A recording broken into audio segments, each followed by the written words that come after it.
Bueno, ahí estamos. Muy bien. Bueno, por un lado voy a presentar esta idea de curso sobre cine japonés, especialmente armado para la Peña, en una semana, porque la propuesta fue de la semana pasada, ¿no?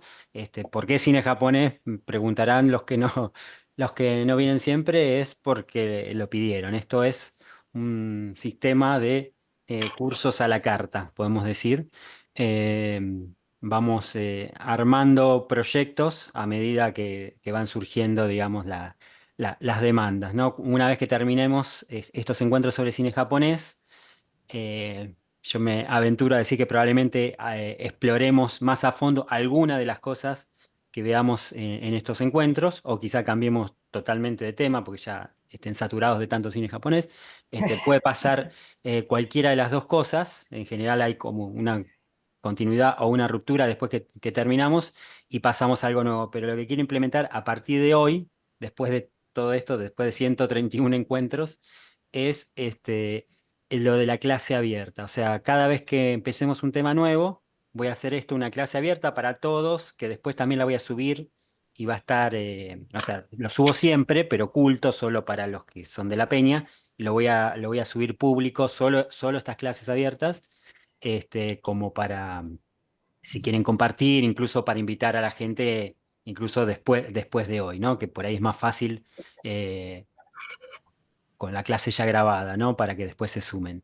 Después de eso vamos a estar durante 2 meses hablando del cine japonés, de su historia. Yo lo que voy a hacer hoy es presentar el curso en esta primera parte y contar un poco una prehistoria. Siempre me gusta hacer eso. Ya tengo un curso sobre cine, historia del cine, y entonces tiene también su clase cero, y la clase cero es como la prehistoria del cine antes de la historia. Y esto sería un poco seguir ese modelo.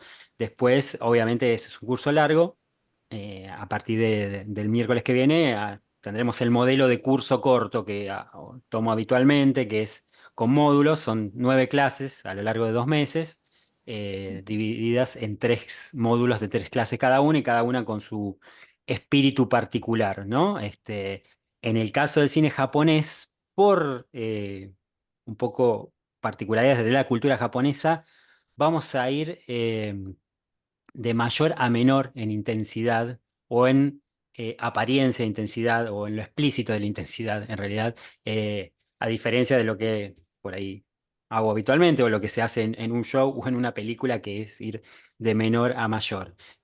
Pero creo que en lo que tiene que ver con la esencia de los japoneses, la concentración y lo esencial y ir de lo grande a lo chiquito tiene que ver un poco con la cultura japonesa, y apreciar, digamos, lo mínimo después de haber apreciado lo máximo, ¿no? Es un poco algo de lo que estuve viendo en esta semana, que bueno, no es que tampoco, si bien la, la estructura la pensé esta semana, yo ya vengo hablando de cine japonés en mis cursos de historia del cine, y tengo el plus de que hicimos en la Vuelta al Cine en 80 Mundos, el evento que hago habitualmente o que hice durante tantos años en el Atlas. Hicimos 2 veces Japón, y eso este, me, me, me llenó un poco de cultura japonesa, por lo menos en lo que tiene que ver con el cine. Ahí está entrando alguien más que no conozco, Estela, que debe ser una invitada, así que Estela Narváez. sí, ahí Ah, cuando entre, seguimos. Pero bueno, un poco esa era la idea general del curso. Ahora voy a presentar un poquito las partes, y voy a empezar a contar un poco la historia. Y entonces, en esta primera parte voy a hablar más como una clase, como para los que hicieron mis cursos.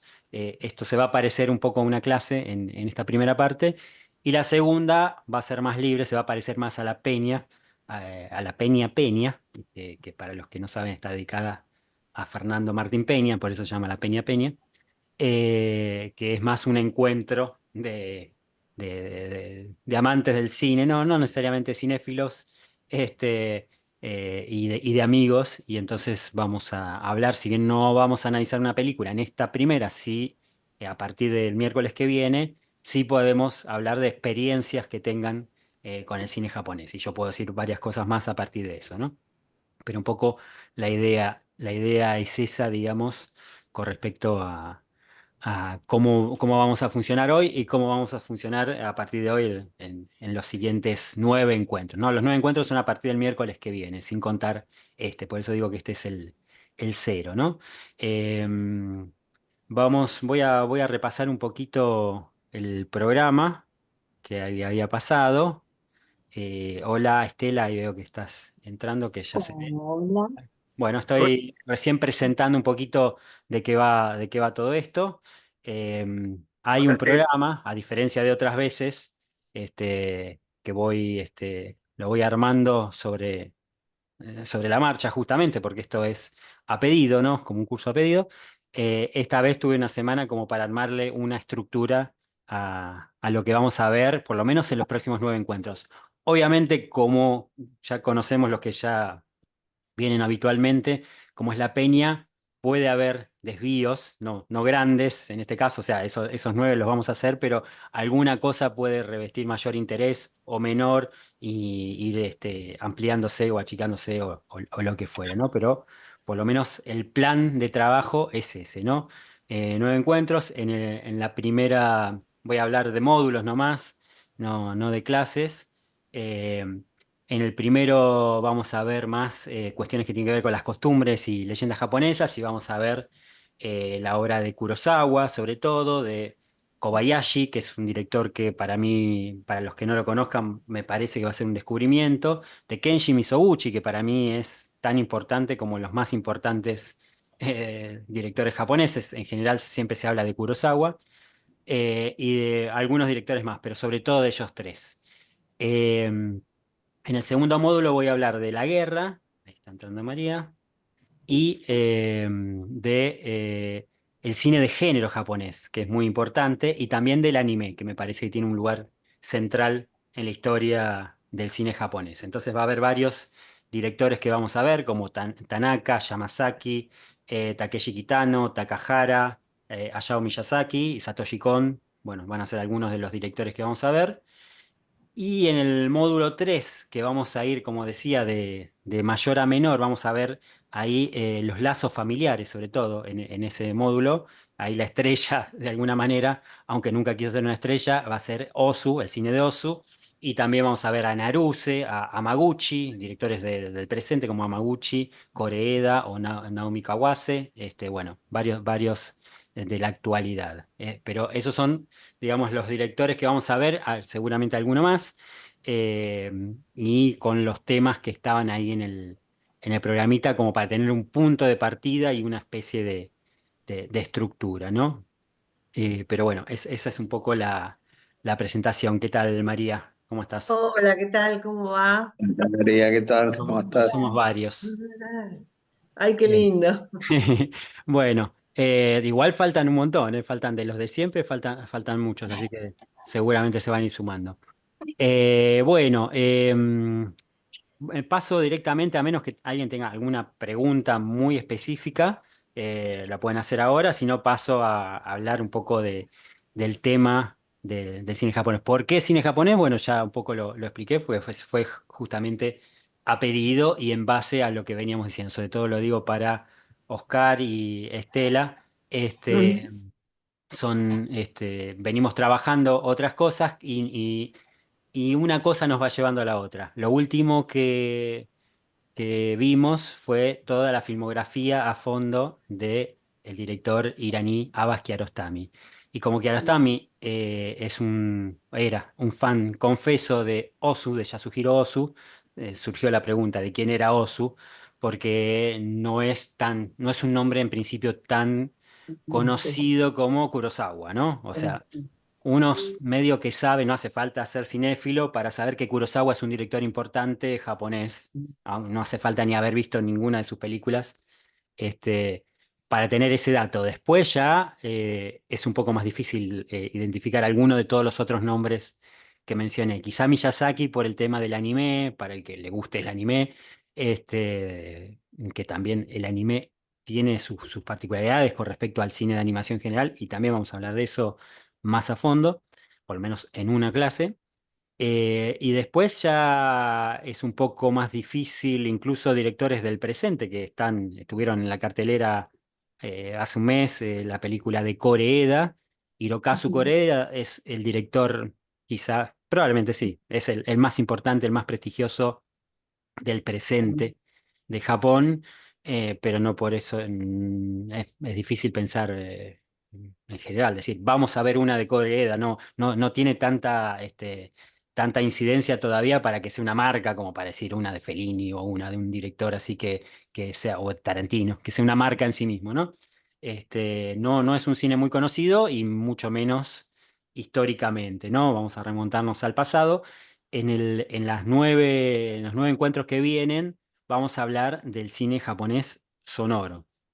Eh, pero hoy quiero empezar justamente con la prehistoria y quiero hablar un poquito desde el principio de los tiempos de qué pasó con el cine mudo, que en parte es lo mismo que pasó con el resto de los países del mundo, que el cine anterior, ahí está entrando alguien más, el cine digamos, anterior a 1920, prácticamente es inexistente por una cuestión de conservación. O sea, no es que no hubo cine, se hicieron muchísimas películas, pero no se pudieron conservar por el mismo formato en el que estaban grabadas, que no es el mismo celuloide con el que se grabó, se imprimieron, se guardaron las películas después de esos primeros años.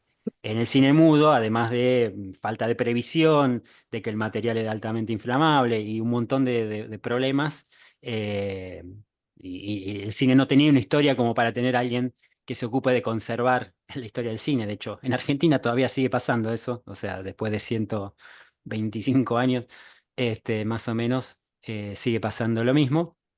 Eh, y bueno, en el resto del mundo, en esos primeros años pasaba eso, que no había una política de conservación, por supuesto, y entonces casi no hay cine mudo de ningún lado. O sea, hay un poco más norteamericano, por supuesto, pero muchísimo, inclusive de Estados Unidos, se perdió en el camino.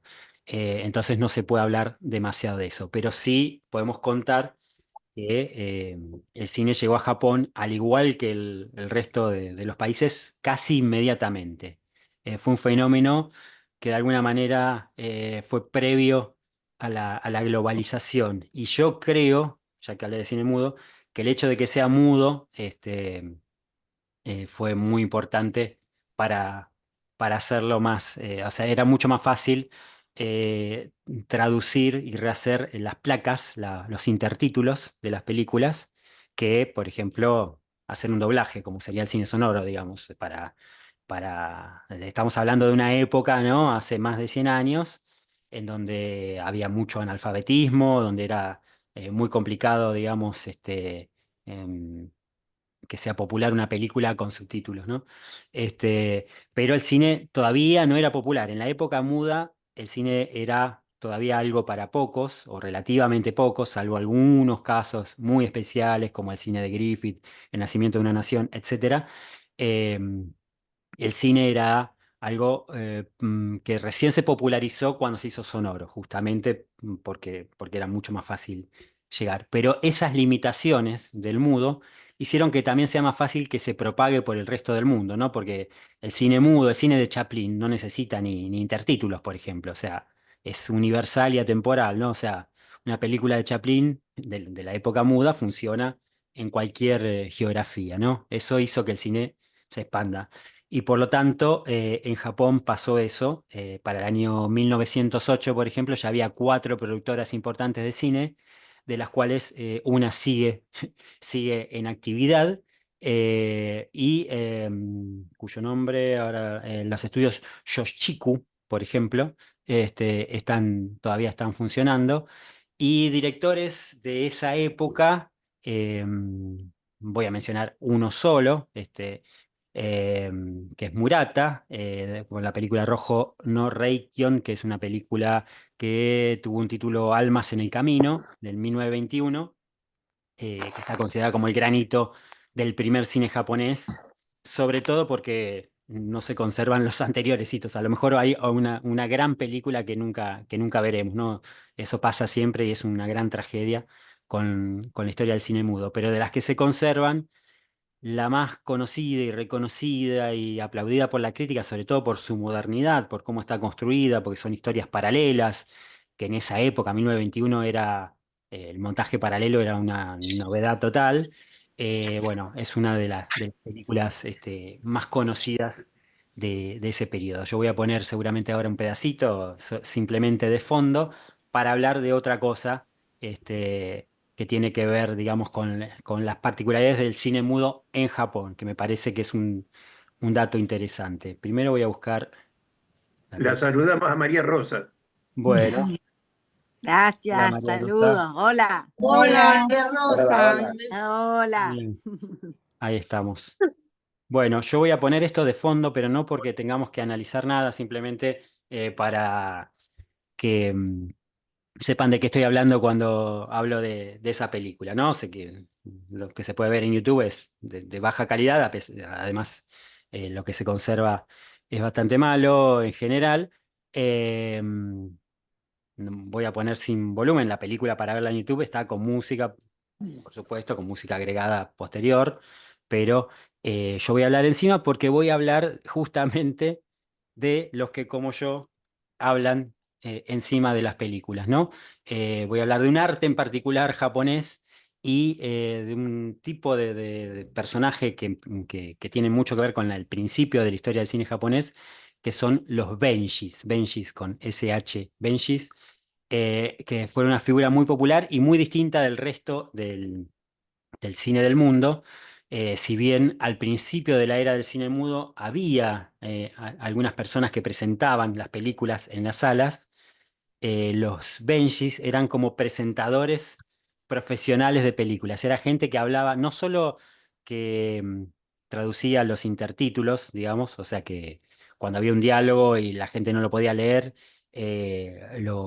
lo hacía oral, sino que hablaban en el camino y aportaban datos. O sea, hacían más o menos lo que estoy haciendo yo ahora, con la película puesta en la sala y con el aval de la audiencia, ¿no? Que iba a ver la película y a escuchar a esta persona. Eran como las estrellas, las primeras estrellas de cine fueron los Benjis, sobre todo en Japón, incluso al punto que, bueno, hubo una escuela de Benji que enseñaban cómo presentar una película. Hay un nombre para el arte de narrar una película que es Setsumei. Setsumei se llama, o sea, que ahora sé cómo se llama lo que hago yo, que es hablar arriba de las películas. Se llama Setsumei, que es eso, explicar películas básicamente. eh, no como un pesado, sino explicar películas para alguien que quiere escuchar la explicación de la película, ¿no? Profesionalmente. Y eso fue tan exitoso que retrasó la llegada del cine sonoro a Japón. El cine sonoro empieza en Hollywood en 1927 y incluso en Hollywood mismo tiene resistencia y por muchos años hay como unos sistemas mixtos con películas que son parcialmente sonoras, que tienen momentos de sonido sincronizado y momentos mudos con intertítulos, como la más famosa de todas que es El cantante de jazz o El cantor de jazz del 27. En realidad se dice que es la primera película sonora, pero es todo el tiempo una película muda y en dos momentos el personaje canta y esa canción está los labios sincronizados, el audio sincronizado. Eso es todo lo que pasa, no es que es totalmente sonora. El sistema de mudo sonoro fue toda una convivencia de unos 5 o 6 años, por lo menos en Hollywood, hasta el año 33. Y en Japón se extendió durante toda la década del 30. O sea, del 32 en adelante ya empezó a haber cine sonoro, pero había, como corresponde un poco a la idiosincrasia japonesa, resistencia al cambio. Ya había una tradición de cine mudo, los Benji, a pesar de que eran pocos años, la gente compró eso, de alguna manera iban a ver, como decía, películas por el Benji, por el presentador.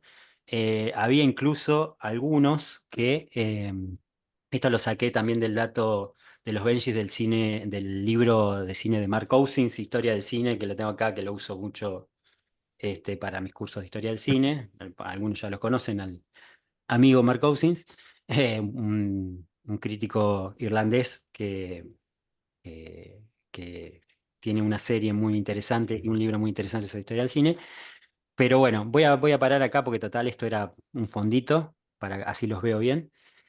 Y volver a los Benjis. Los Benjis, decía, una de las particularidades, algunos incluso tenían el talento, hacían ruidos, hacían efectos sonoros, o sea, había más serios y más payasos, y algunos imitaban, sobre todo cuando iban a las regiones, a las distintas regiones de Japón, imitaban el acento de esa región, o sea, hacían hablar a los personajes de la película con el acento del lugar, lo hacían más localista todavía. Entonces tenían todas esas particularidades, tenían una escuela, como decía, y, eh, y eso hizo de alguna manera que se retrase un poco digamos, el auge del cine sonoro que ya está explotando en el resto del mundo, sobre todo en Estados Unidos. Bueno, esa es como la historia del cine mudo en Japón, que quería arrancar con eso.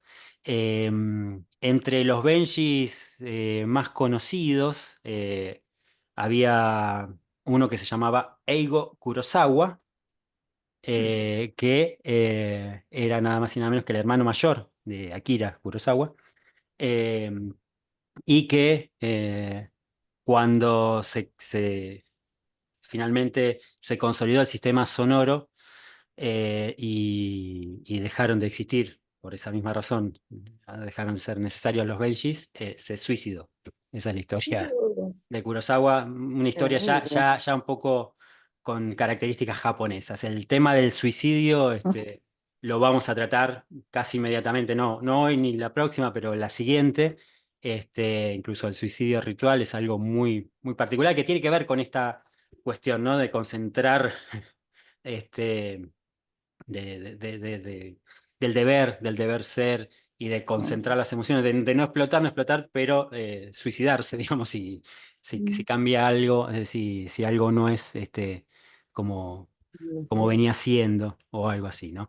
Pero bueno, no me quiero adelantar un poco con lo que tiene que ver eh, con costumbres japonesas. Ya vamos a llegar hasta ahí. Incluso tengo previsto un encuentro presencial, como me gusta hacer a mí, con comida japonesa, para el que quiera. Así que, pero eso más adelante, o sea, cuando ya estemos cerca del final o en el final. Bien, bueno, esto era lo primero que quería decir y bueno, ahora me voy a ir yendo un poco más por el tema de la historia en general del cine sonoro japonés, que eh, digamos, me pueden interrumpir cuando quieran o preguntarme más con respecto a- a lo que dije. Estoy medio Fernando, espera, sorprendido de espera estar hablando tanto yo solo como acostumbrado a la peña que me cuesta hasta meter un bocadillo a veces. Sí, una preguntita. sí.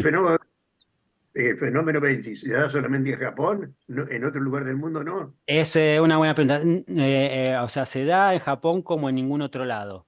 Existían al principio del cine mudo, unos explicadores en España y algo similar.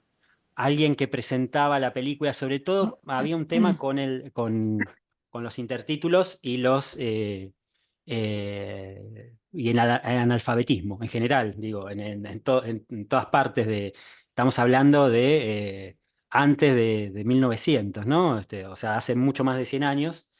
Eh, no era tan fácil cine mudo, incluso con intertítulos, incluso con los pocos intertítulos que había, solía haber una figura de un explicador, alguien en el cine que leía o explicaba o metía un bocadillo o lo que fuera, pero de una manera informal. Quiero decir, no siempre y nunca pasó, o sea, no tengo registro de otro país en donde los presentadores sean tan profesionales que tengan una escuela de presentación, porque solían tomárselo con el rigor, digamos, que uno se imagina de Japón.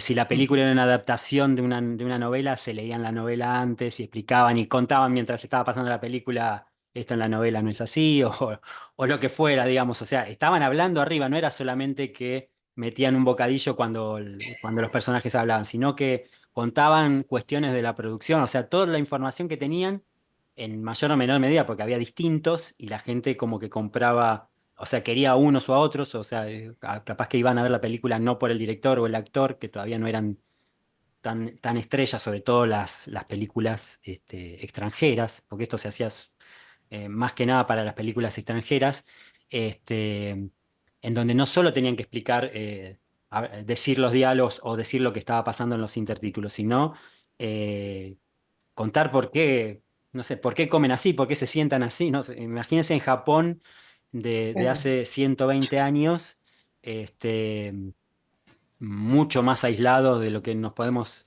imaginar. Cualquier costumbre occidental que se veía en una película extranjera era una rareza medio alienígena. Entonces había que contar también eh, por qué hacían lo que hacían, digamos, por qué estaban comiendo esa comida y de esa forma, digamos, por qué usaban tenedor y cuchillo, capaz, no sé, estoy inventando, digamos, pero quiero decir, cosas tan básicas como esas eran raras para, digamos, para el público, el primer público de Japón. Pero bueno, volviendo, digamos, a la pregunta, sí, no se dio nunca un fenómeno de una manera tan extrema como se dio ahí. O sea, explicadores de películas mudas hubo en todos lados al principio del cine, pero en ningún caso que yo sepa como esto que estoy hablando, ¿no? Y me gustaba el dato de que uno de los principales justamente haya sido nada más y nada menos que el hermano de Kurosawa con el que vamos a iniciar a partir de la semana que viene el recorrido por el cine de Japón. No voy a ir en orden cronológico, voy a ir por temática y voy a empezar con una película que no se adapta a ningún tema, que es Rashomon, que es una película que cambia paradigmas, que por eso quiero arrancar con esa, porque fue la película que puso de alguna manera a Japón en el mapa del cine del mundo en muchos sentidos, Rashomon de 1950. Entonces esa película la vamos a analizar aparte. Para el que no la vio, bueno, la voy a poner disponible, por supuesto. Es una película realmente innovadora de una manera que pocas veces se vio, porque estamos hablando de 1950 cuando eh, está terminando la época del cine clásico y va a empezar el cine moderno. Y esta película se puede decir que es posmoderna. Entonces se saltea toda la modernidad. Va adelante de todo, que es una película también que conecta con Kiarostami, con lo que veníamos hablando antes, porque es una película sobre cuál es la naturaleza de la verdad, ¿no? O sea, no hay una verdad, sino que hay distintas verdades, distintas versiones de algo que pasó. De eso se trata Rashomon. No está ilustrando específicamente ninguna costumbre japonesa ni nada, pero me parecía una película eh, tan representativa en general, de Japón en general, no de los temas que vamos a tratar, que quería arrancar con esa. Y por supuesto, les recomiendo para ver cualquier otra de Kurosawa, y por supuesto que recién vamos a estar rascando la superficie de Kurosawa, que tiene una filmografía muy importante y muy extensa. Eh, Después vamos a ver alguna más clásica, si quieren, de Kurosawa, como Los Siete Samuráis. Podría ser una, digamos, que tiene que ver más con el clasicismo y con algo de lo que se le acusó a Kurosawa y que tuvo el estigma durante toda la vida, a pesar de ser o a pesar no, por ser el director japonés más famoso de la historia, claramente. Cuando digo más famoso, en realidad es más famoso para el mundo, no necesariamente para Japón. Japón fue muy resistido y después tuvo tanto éxito internacional que, como suele suceder, alguien, no sé, rechazado en Argentina, pero vuelve de ganar un Oscar y ya pasa a tener otra entidad, ¿no? Pasa a ser alguien que nos hace quedar bien y uno lo empieza a mirar con otros ojos mejores, si se quiere. Bueno, le pasó un poco eso a Kurosawa. Al principio, relegado, resistido. Por su cine. Va a haber varias cosas que vamos a poner acá en discusión. O sea, se le acusa a Kurosawa de tener un cine poco japonés. Y en Mm. realidad, o sea, hay buenos argumentos para decir eso, porque eh, es un cine épico, es un cine que por algo triunfó en el mundo, digamos. Eh, pero a la vez, Japón mismo estaba en ese periodo, digamos, de los años de la guerra y posguerra, sobre todo, o sea, Agua sigue hasta mucho más, pero la obra principal de él es en los 40, 50 y 60, digamos. Eh, Ocupada. ¿Cómo? Ocupada, digo, por los norteamericanos. Claro, está Japón mismo. esa mirada hacia afuera, la está haciendo todo Japón, no Kurosawa, ¿no? Ahora, viéndolo desde lejos, podemos decir, era medio, muy for sport, qué sé yo. Este, por otro lado, está Yasuhiro Ozu, que es, para los Mm. japoneses, el director más japonés de de la historia. También podemos decir que es un mito eso, en el sentido de que para las autoridades japonesas no difundían, o sea, lo contrario que le pasó a Kurosawa le pasó a Ozu, ¿no? Por eso siempre me gusta ponerlos como una especie de agua y aceite, o si quieren más oriental y más espiritual, yin y yang, porque de alguna manera se complementan. Este, las autoridades veían con malos ojos difundir su cine en el extranjero porque decían que sus películas eran demasiado japonesas. O sea, lo contrario, lo mismo que le acusaban de ser poco japonés a Kurosawa para difundir su cine en Japón, le pasaba a Ozu con la repercusión internacional. Por eso fue un director totalmente desconocido para el mundo y que con el tiempo y con la globalización y en los años 90, sobre todo en la crítica de los años 90, un director que murió, que había muerto 30 años antes, murió en el 63, fue redescubierto, digamos, por la crítica internacional, que lo amó increíblemente porque su cine tenía que ver con ese nuevo cine del siglo XXI que estaba empezando de alguna manera, ¿no? No por ser moderno, sino por ser mínimo, justamente, por ir a las historias mínimas que se estaban poniendo de moda en Mm. ese momento en el resto del cine del mundo, ¿no? Pero sí, digamos, son dos ejemplos opuestos con problemas opuestos, pero no es ni que Kurosawa sea tan poco japonés, ni que Ozu sea tan japonés, porque cuando vean las películas de Ozu van a ver que sí, hacen cosas japonesas, porque son historias chiquitas de familias. Por ejemplo, ¿podrías decir alguna? Sí, sí, sí. ¿Alguna? Cuentos de ¿Cuál? Tokio o Primavera Tardía, que son las dos que quiero que veamos No en me este. acuerdo. Igual, obvio, va a ser más adelante, las voy a decir, Sí, sí, sí. voy a avisar, voy a darles las películas, todo, ¿no? En todos los casos va a haber una película principal para ver y una alternativa, porque a lo mejor ya la vieron o por un complemento o lo que sea, como siempre hago acá en La Peña. Pero el punto es que van a ver que son bastante universales, o sea, no son tan japonesas, tan que solo un japonés lo entiende, digamos, para mí no va ni una cosa ni la otra. Entiendo por qué lo decían, pero son esas etiquetas que se ponen fáciles y que quedan bien y que cuando escarba un poquito no es tan así. Eso vale para todo, para cualquier cosa en el cine y fuera del cine, y para cualquier análisis y para cualquier etiqueta y para cualquier categoría. Son cuestiones que son cómodas para el análisis, pero que después hay que despejarlas en algún momento y ir un Sí, poco hay que más tener un poco oscuro. más de paciencia. En Primavera Tardía, Ujú. tener paciencia para mirarla. Sí, no sé en el caso de Es más Primavera la Tardía. contemplación y Sí, esas sí, cosas. sí, puede ser, pero no, bueno, Pero no sí, creo son que es temas una cuestión. universales, Sí, sí, sí. los de Ozu. No, lo que pasa es, con respecto, volviendo a Ozu y Kurosawa, ya que estamos, porque vamos a ir a Kurosawa, no sé cómo estamos de tiempo, bueno, ahí se me va a No cortar, más. pero ahora volvemos. Bueno, lo contesto ahora cuando volvamos y después empezamos una charla un poco más informal.